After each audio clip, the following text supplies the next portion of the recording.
jumping and cruising across. He just come out in the back foot there, and it looks better than what it is on the side on, because it emphasises horses out wide with that camera angle. So I say he missed it a length, and then it got a little bit awkward for Brenton whether to go forward or back. I think he was in two minds. So he did travel nicely, 3 deep, no cover. But I must say I want to give him. I thought that was a good run. A few people are thinking, oh, you know, we thought he was better than that. But it's very hard to beat these older horses with an inexperienced 3-year-old. I know he was unbeaten coming into the race, so I'm keen to give him another chance, you know, leading into the Randwick Guineas, up, you know, getting up towards that mile mark. So I still think he's got plenty to offer, this horse, Lizzie. Dothraki Tom, I'm calling him now. He's racing in rare form, I must say. And Ex-Dean, well, an encouraging return for her as far as the Coolmore Classics preparation's concerned. I think you're right about Brutal as well. You've got to give him another chance. I even read in the steward's report that Brenton said, echoed your thoughts. He was just wide, had no luck, and it was all in all, it was a very good run. You got to also remember that's his first run round a Sydney way of going, racing round a Sydney way of going. So you do have to take that into account, even though he would have done plenty of training. Lanciado, I thought, was a big tick. Big tick. That's not his distance, 1200. And the same with Noir. They both get ticks out of that as far as going into the future there.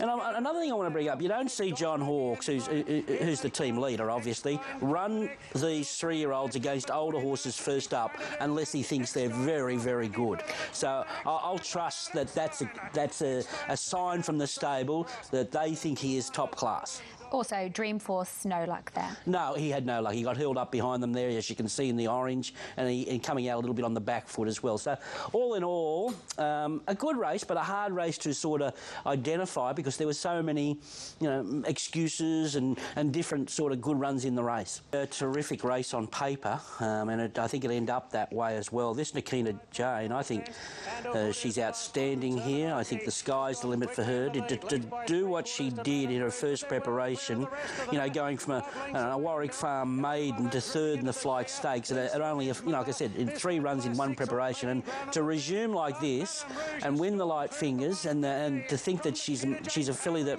probably will get to 2,000 metres question mark further. She runs down a flying Madame Rouge there. Pahuta Kawa, wow. Hers was an eye catcher as well. You just see in the Godolphin blue there, she just gets held up, and not the place to be held up when you know, you're about to sprout wings, and she loses the momentum that Nikita Jane got there. So I'd say they're the 2 horses that are the obvious there.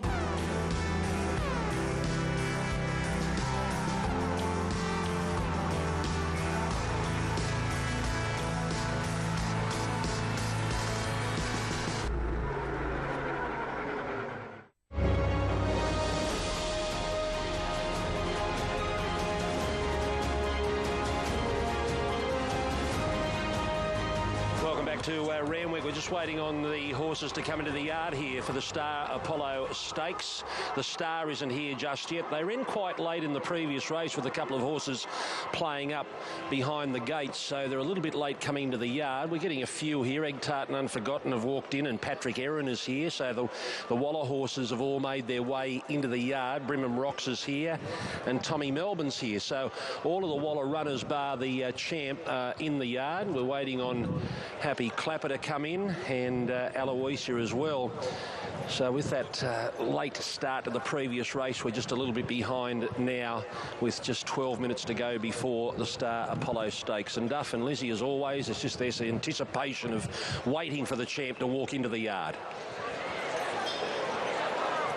No doubt about it, Greg. The anticipation is very high here, so everyone's waiting her to come in, and I don't think she'll be far off. I think we've all seen the track work, how she's worked. Everything's gone according to plan, and this is the moment. Could this be the moment? 30 wins in a row. It's a big event.